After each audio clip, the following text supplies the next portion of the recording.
샬롬, 오늘은 4월 4일 금요일입니다. 4월의 첫 주도 마무리되어 갑니다. 환절기 큰 일교차가 발생하고 있는데 개인 건강에 유의하시고 오늘 하루도 승리하는 삶을 통해 한 주를 잘 마무리하시길 소망합니다. 오늘 우리가 통독할 말씀은 열왕기상 12장에서 16장까지입니다.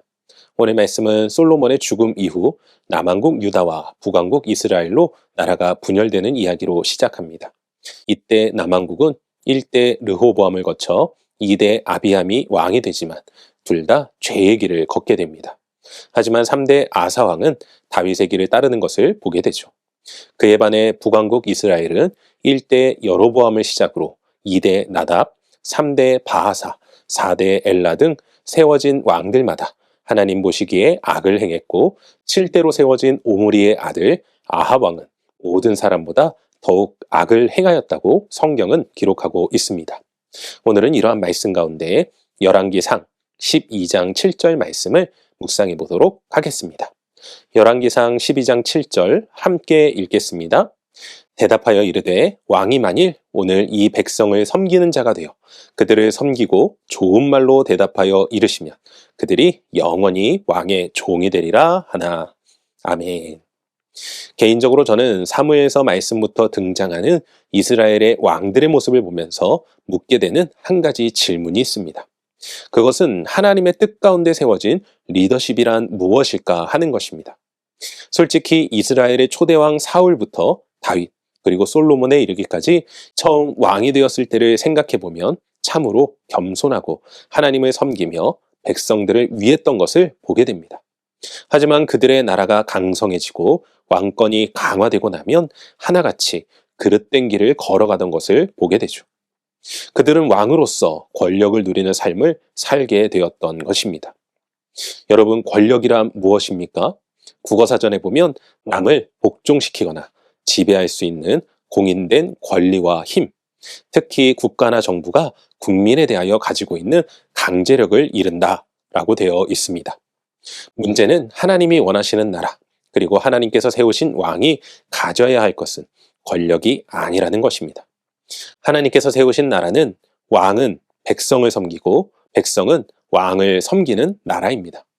곧 권력으로 지배하는 나라가 아니라 서로를 높여주고 존중하는 나라였다는 것이죠. 하나님은 이러한 지혜를 마지막으로 르호보암에게 가르쳐주고 계심을 발견할 수 있습니다. 하지만 우리가 잘 아는 대로 르호보암은 이러한 섬김을 택하지 않고 권력을 택함으로 결국 이스라엘은 남왕국 유다와 북왕국 이스라엘로 나뉘어지게 됩니다.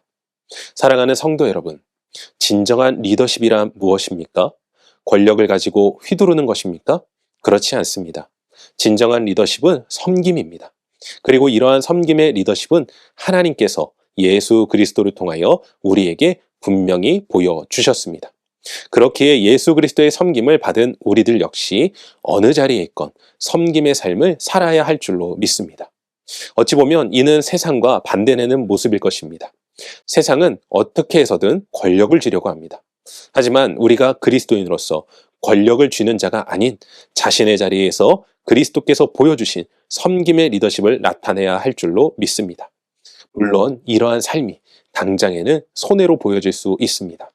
하지만 이것이 하나님의 법칙이며 뜻임을 믿고 오늘도 섬김의 삶을 살아가 하나님의 영광을 나타내며 그분의 도우심 속에서 진정한 승리의 삶을 살아가시는 모두가 되시길 주님의 이름으로 간절히 축원합니다. 기도하겠습니다. 사랑과 은혜가 충만하신 아버지 하나님 감사합니다. 세상은 권력을 쥐고 그 권력을 사용하려 합니다. 하지만 우리 그리스도인들은 권력을 쟁취하는 자가 아니 그 권력을 내려놓고 오히려 섬김의 리더십으로 나아가는 자들인 줄로 믿습니다. 하나님께서 예수 그리스도를 통하여서 보여주신 그 섬김의 리더십을 우리가 동일하게 배우고 그 뜻을 이루어가 하나님의 나라가 확장되어지며 우리가 속한 그 자리 가운데 하나님의 영광, 하나님의 은혜가 충만할 수 있도록 우리를 사용하시고 인도하여 주시옵소서. 진정한 하나님 나라의 백성으로서 우리가 이 땅을 변화시켜 나아가는데 쓰임받을 수 있도록 우리를 사용하시고 인도하시는 하나님 앞에 감사드리옵고 이 모든 말씀 우리 주 예수 그리스도 이름으로 기도합니다. 아멘.